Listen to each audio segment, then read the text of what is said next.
Good morning! So, good day mga chong. Kakagising ko nga lang dito. At ayan, inaayos ko na yung aking hinigaan.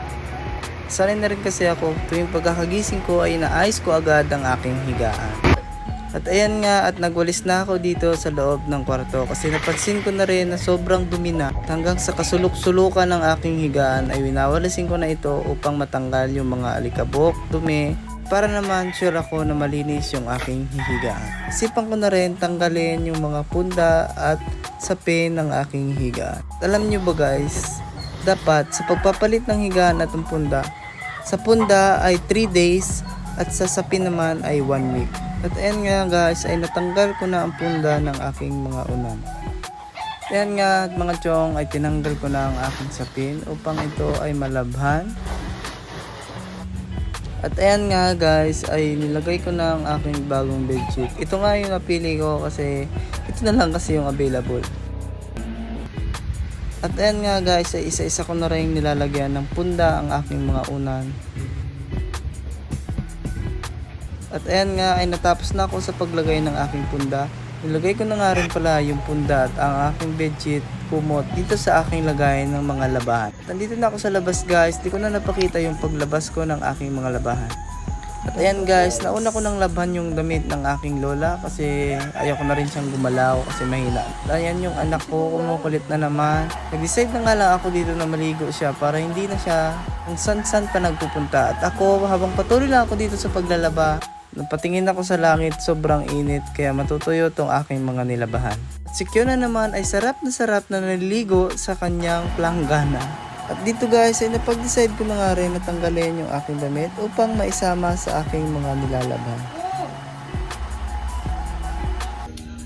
Ito guys, napag-isipan ko na rin magluto ng almusal. Nakita kong merong tirang kanin kagabi kaya napag-isipan ko itong isa nga. Lagay ko na rin ang bawang at halu-haluin upang ito ay maging golden brown. At nilagay ko na nga rin dito yung kanin.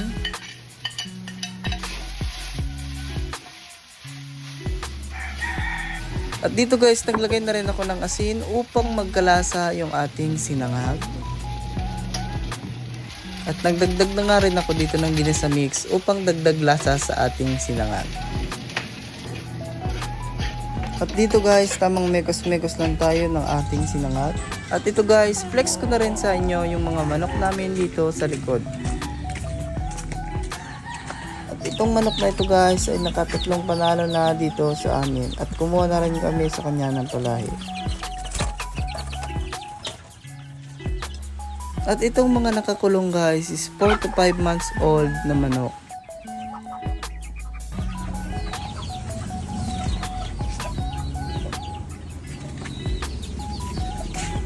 Nyo ba guys, ang pag-aalaga ng isang manok ay para ka na rin nag-aalaga ng isang maliit na bata. Dahil na nga rin sa mga gastusin at patukan nito. Mana rin dyan yung mga vitamins at pangturok upang lumaki ang kanilang mga katawan. Na rin sigurado sa paglaban, sila ay mananalo.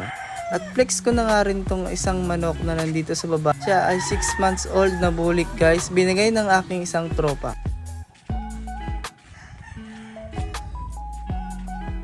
Dito guys, sa agilid ng aming bakuran ay meron pang mga nakataling manok. Sila ay mga 7 to 6 months old. Dito guys, nag-request ako sa tito ko na mag-spar kami ng manok upang maipakita sa inyo yung galing at tibay ng aming mga manok.